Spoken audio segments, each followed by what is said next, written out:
कैसे मन लगाएं। तो पढ़ाई में मन लगाना भी एक ट्रिक होता है।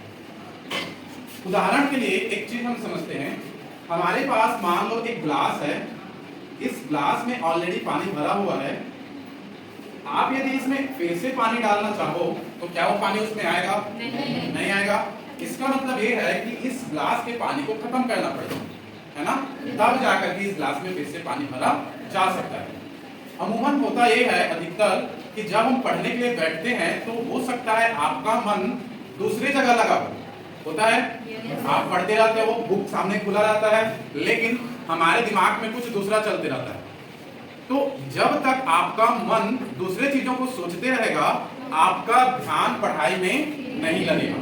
तो सबसे पहले तो आपका ध्यान उस पढ़ाई में लगाने के लिए ये जो ग्लास है, मतलब मन में जो आवश्यक अनावश्यक बातें हैं, उस अनावश्यक बातें को थोड़ा सा कम करना पड़ेगा। धीरे धीरे हो जाएगा, पर हो जाता है। ठीक, तो इसके लिए हम कुछ अलग से ट्रिक वगैरह देखते हैं। तो ये हमारा मेन टॉपिक है। इस ग्लास को खाली करने का मतलब ये है कि हमारे मन में आवश्यक जो बातें हैं उसको छोड़ के एक्स्ट्रा बातों को हम कैसे धीरे धीरे करके इग्नोर करें। ठीक, अच्छा, हमारे मन में बातें कैसे आती है? पहला चीज, किसी चीज को हम देखे रहते हैं तो हमारे दिमाग में चलेगा।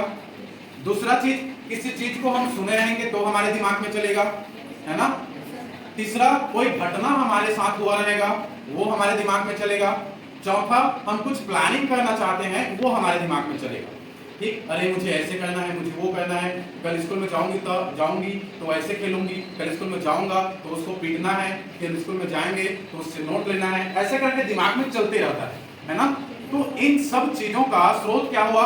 एक तो देखना हुआ, दूसरा सुनना हुआ, तीसरा आपके साथ में कुछ हुआ है वो हो गया। तो इन सब चीजों को कंट्रोल करने के लिए पहला ट्रिक आप कर सकते हो, आपको जो होमवर्क मिला है, ठीक, उस होमवर्क को आप जहां पे पढ़ते हो वहां पे चिपका के रख सकते हो।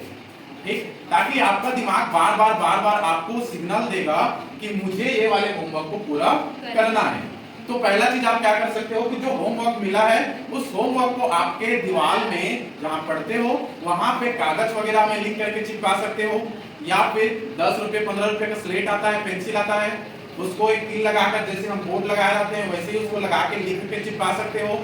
फिर कल होमवर्क मिलेगा, फिर होमवर्क चेंज कर सकते हो, ऐसे हो सकता है। तो इस ट्रिक से भी हम अपने माइंड को क्या कर सकते हैं, एक दिशा दे सकते हैं अच्छा पढ़ाई के लिए। दूसरा, आपको क्या बनना है उस एम को आप सामने में रखो। ये सबसे बहुत ज्यादा इंपॉर्टेंट होता है हर पढ़ाई में। यदि आपके पास में कुछ अच्छा सा गाइडलाइन हो कि मुझे डॉक्टर बनना है, मुझे आईएएस बनना है, मुझे इंजीनियर बनना है, कि मुझे टीचर बनना है, यदि आपके पास में कुछ अच्छा सा एम हो तो अंदर से एक मोटिवेशन मिलता है कि अरे यार मुझे इतना ज्यादा स्ट्रगल करना है तो आज मैं खेल नहीं सकता। मेरा दोस्त खेल रहा है तो खेलने दो, मेरा दोस्त खेल रहा है तो खेलने दो। मुझे क्या बनना है, मान लो डॉक्टर बनना है तो मुझे डॉक्टर बनने के लिए पढ़ना पड़ेगा, मुझे इंजीनियर बनना है तो इंजीनियर बनने के लिए पढ़ना पड़ेगा। ऐसे करके आपका दिमाग बार बार आपको एक सिग्नल भेजेगा और आप जो धीरे धीरे जो अपना टाइम वेस्ट कर रहे थे वो धीरे धीरे टाइम वेस्ट होना बंद हो जाएगा। हालांकि 1 महीना समय लग सकता है, 2 महीना समय लग सकता है, लेकिन आपका जो ध्यान है वो धीरे धीरे पढ़ाई में आ जाएगा। तो सबसे पहले आप तो अपना क्या डिसाइड करो, एम डिसाइड करो कि आपको बनना क्या है। किसी को कलेक्टर बनना है तो कलेक्टर बनने के लिए डिसाइड करो, इंजीनियर बनना है तो इंजीनियर बनने के लिए डिसाइड करो। कुल मिलाकर आप आपका एम को डिसाइड करो। यदि आप आपका एम डिसाइड नहीं कर सकते हो तो हम टीचर्स लोग आपकी हेल्प करेंगे कि आप इसमें ज्यादा अच्छा कर सकते हो, आपका इंटरेस्ट क्या है, हम लोग आपको गाइडेंस कर सकते हैं। तो आपको सबसे पहले क्या करना है, एम डिसाइड करना है। जब मैं भी आपके उम्र में था तो मैं क्लास 10 से अपना एम डिसाइड कर लिया था। ठीक, तो उस एम मुझे प्रेरणा देती थी कि नहीं मुझे ऐसे करना है, और नया नया चीजों को करने की प्रेरणा देती थी। तो आपका एम आपको अंदर से प्रेरणा देगी। यही एम होता है जो आपको बताएगा कि मेरा दोस्त खेल रहा है ना तो खेलने दो, मुझे तो इंजीनियर बनना है, मुझे आईएएस बनना है, तो मैं पढ़ूंगी कि मैं पढ़ूंगा। इंजीनियर आईएएस ऐसे ही तो खेल के नहीं बन सकता, पढ़ना पड़ेगा। तो उसके लिए एक एम आपको बार बार मोटिवेशन देगा। तीसरा है आप आपके घर की कंडीशन को याद करो। कंडीशन कहने का मतलब क्या है? अधिकतर आपके घर, आपका जो इलाका है वो ज्यादा डेवलप इलाका नहीं है, नहीं है ना? इसलिए हम ये मान सकते हैं कि आप सब लोग मिडिल क्लास फैमिली से आते हैं। हो सकता है कि आपके मम्मी पापा, हो सकता है आपके मम्मी पापा खेतों में काम करने जाते हो, दूसरों के यहाँ काम करने जाते हो, और आपके स्कूल के लिए ड्रेस लेते हैं, आपके स्कूल के लिए बुक लेते हैं, या फिर आपको खाना खिलाने के लिए अच्छा सा खाना खिलाने के लिए लोग मेहनत करते हैं। एक बार आप आपके पेरेंट्स की जो कंडीशन है उस कंडीशंस को याद रखना कि मेरा पेरेंट्स किस स्ट्रगल करके, कितना स्ट्रगल करके मुझे स्कूल में भेज रहे हैं। ठीक, क्या याद रखना है? आपके पेरेंट्स के कंडीशन को कि मेरा पेरेंट्स कितना ज्यादा स्ट्रगल करके यहाँ पर मुझे भेजे हैं, उसको याद रखना। और क्या याद रख सकते हो कि खेतों में काम करने जाते हैं तो कितना तकलीफ होता है, उस तकलीफ को याद रखना। उस तकलीफ को याद रखने के लिए एक आध दिन जब छुट्टी होगा तो जाके देखना अपने पेरेंट्स के साथ 2 घंटा काम करके कितना तकलीफ होता है। ठीक, मैं जब छोटा था तो मैं भी जाता था, मुश्किल से मैं 1 घंटा काम कर सकता था, फिर घर। ठीक, तो मुझे पता है। तो जब खेतों में धान निदाई भी होती है ना, हम लोग सब अमूमन फॉर्मर, हमारे पेरेंट्स क्या है, सबसे ज्यादा तो खेती करने वाले होंगे या फिर मजदूरी करने वाले होंगे, है ना? किसी किसी का टीचर प्रोफेशनल जॉब में होंगे, किसी किसी का पेरेंट्स प्रोफेशनल जॉब में होंगे, जैसे टीचर हो गया, डॉक्टर हो गया, किसी किसी का, है ना ऐसा?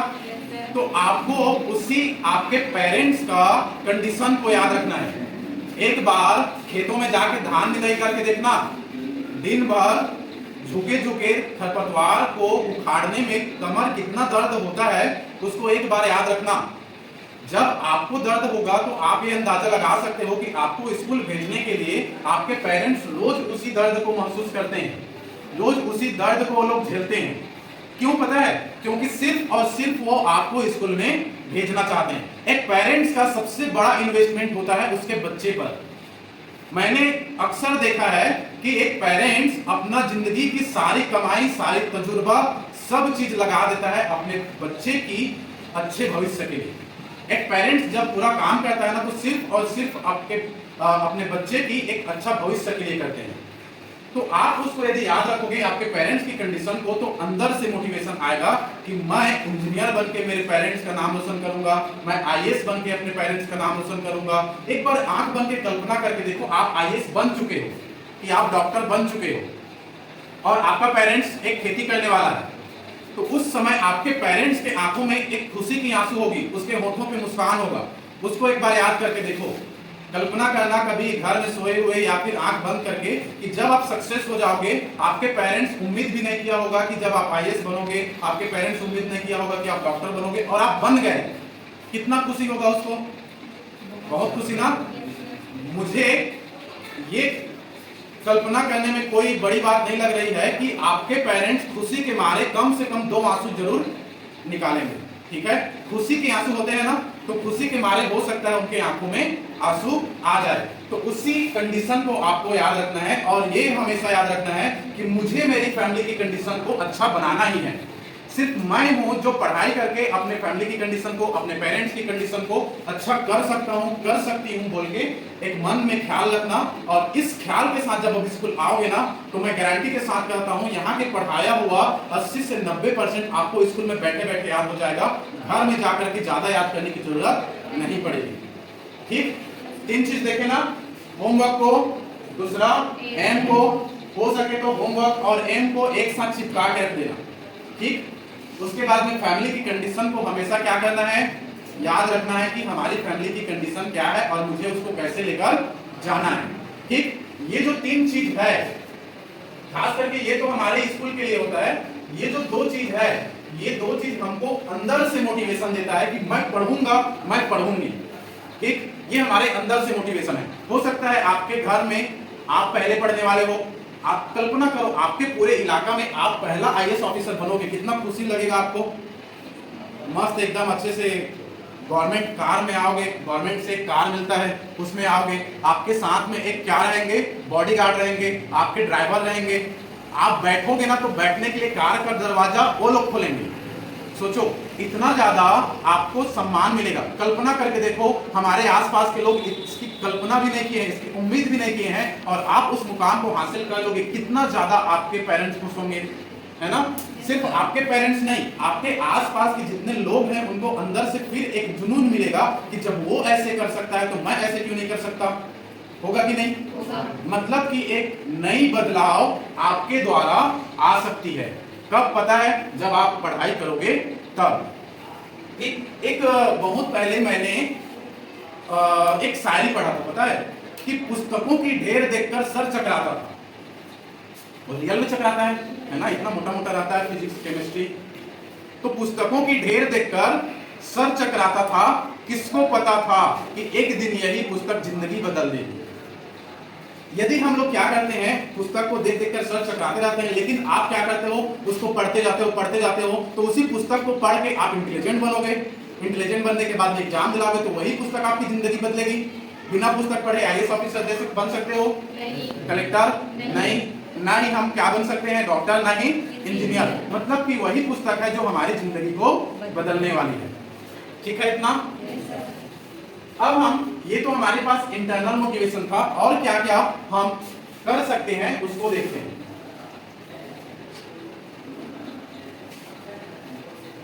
जैसे ही आप घर से जाते हो, ठीक, ये आपका डेली रूटीन बता रहा हूं अब। जैसे ही घर से जाते हो, आपकी जो बुक्स है उसको दूर मत फेंकना। जैसे हम, मेरा बेड यहाँ पे है, तो मेरा जो पुस्तक है, यदि आपका बेड यहाँ पे है तो आपका जो पुस्तक है इसके चारों ओर होना चाहिए। ठीक, टेबल लगा लो, कुर्सी लगा लो, कुछ भी लगा लो, आपका जो बुक है इसके चारों ओर ऐसे टेबल कुर्सी में होना चाहिए।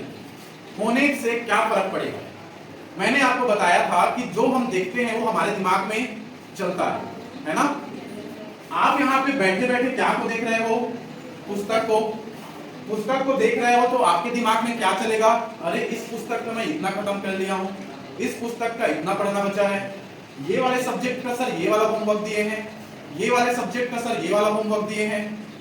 तो आपके मन में ये सब चीज धीरे धीरे धीरे धीरे चलते रहेगा, और जब ये सब चलते रहेगा तो आपको फिर से आपका मन कहेगा चल यार थोड़ा सा पढ़ लेते हैं, और ऐसे में ही पढ़ने का मन करेगा। ठीक, यदि आपका बुक आपके नजर के सामने नहीं है, ठीक, तो आपको वो जो पढ़ने का मन है ना, पहले की तुलना में कम लगेगा। हो सकता है आपको पढ़ने का मन करता भी रहेगा ना, तो चलना बाद में पढ़ लेंगे, ऐसे होगा। ठीक, दूसरा फायदा ये है आपके आसपास रखने का। मान लो आपको पढ़ने का मन किया फिजिक्स, फिजिक्स बुक्स जस्ट एक हाथ को बढ़ाने की दूरी पर है। आपका मन कर रहा है कि मुझे फिजिक्स पढ़ना है, जैसे ही हाथ बढ़ाओगे फिजिक्स पुस्तक आपके हाथ में, तो आपका मन उस फिजिक्स को पढ़ने का किया था, और आपका बॉडी भी ज्यादा मेहनत नहीं किया, तुरंत फिजिक्स मिल गया। तो आप इस फिजिक्स को पढ़ने के लिए ज्यादा से मोटिवेशन मिलेगा, आपको ज्यादा मोटिवेशन मिलेगा। सिचुएशन उल्टा कर देते हैं, ये जो फिजिक्स का बुक है ये यहाँ पे नहीं है, आप इस रूम में सोए हो, आपका जो बुक है या तो हॉल में है या फिर यहाँ पे है, रात का 9 साढ़े 9 हो रहा है, उस समय आपको मन किया कि फिजिक्स का एक पेज है, उस पेज को मुझे पढ़ना है। ठीक, बुक है यहाँ पर, रात का 9:30 बजा है, एक तो ऐसे थकावट लग रही है, अब मन कर रहा है कि मुझे फिजिक्स पढ़ना है। जनरली होगा ये कि आपका बॉडी ये कहेगा अरे वो तो हॉल में है, इतना दूर कौन जाएगा, सुबह उठ के पढ़ लूंगा या सुबह उठ के पढ़ लूंगा। ठीक, क्यों? क्योंकि वो हॉल में है। तो इस कारण से, क्योंकि वो हॉल में है, आपका बॉडी आपका साथ दिया क्या? नहीं दिया। तो आपके बॉडी को साथ देने के लिए यदि हम बुक को यहीं पे रख दें, तो जस्ट एक हाथ बढ़ाएंगे तो फिजिक्स बुक आपके हाथ में, तो तुरंत ये दिखेगा कि नहीं? तुरंत आपके हाथ में आएगा। तो एक ही पेज को तो पढ़ना है, एक पेज 10 मिनट में खत्म हो जाएगा, तो वो एक पेज आप पढ़ लोगे जब आपका बुक आपके बगल में रहेगा। यहाँ पे रहेगा दूर में, तो उसी बुक को पढ़ने के लिए आपका बॉडी आपका साथ नहीं देगा। ठीक, तो आपको क्या करना है, आपके चारों ओर की जो वातावरण है, उस चारों ओर के वातावरण को आपको बनाना है, और आपका जो बुक है उसको आपके बेड के बगल में रखना है। ठीक है इतना? तो ये हमारे पास एक चौथा ट्रिक था जिसको हम अपना करके क्या कर सकते थे, पढ़ाई में अपना मन लगा सकते थे। ठीक,